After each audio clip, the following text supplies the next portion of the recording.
I've been working on a research project that looks at how these increasingly available technologies and apps and mobile phones that are statistically now in all of the houses in South Africa, at, ballpark almost, and how they're enabling sort of young aspiring creatives to participate in cultural production. Cultural production is on the web a lot in terms of young people. So suddenly things like vlogging, mobile art, online brands on platforms such as YouTube, Facebook, Instagram, Snapchat, Tumblr, and so on are becoming fully fledged careers.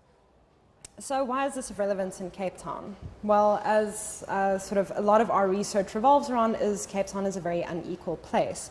And in terms of the kind of the creative scene, the creative industries, it is incredibly splintered.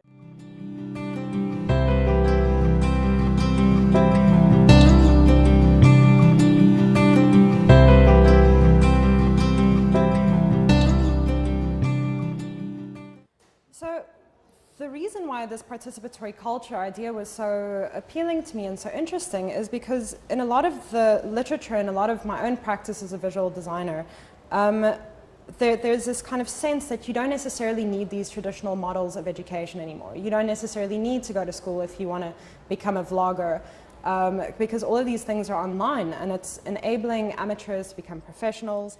So I really wanted to understand how young people were using digital tools to participate in these kind of creative scenes, and particularly among the sort of the young, upcoming, low-income kids in Cape Town.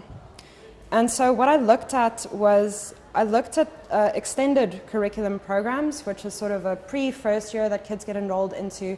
Typically, it's students who don't have the skills and the literacies to make it straight into first year. So very often, these are the kids who didn't have art at school, who didn't have ICTs at school, and so on.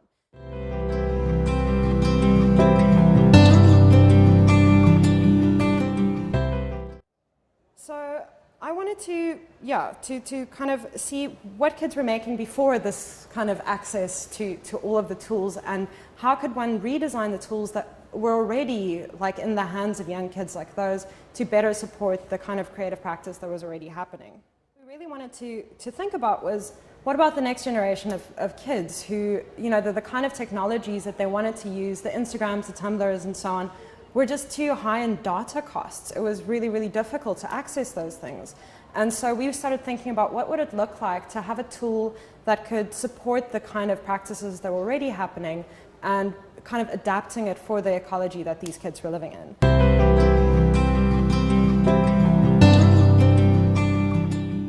Mobile phones, phablets, and things like tablets, along with increased public access to things like Wi-Fi and social networks, become more available to young South Africans.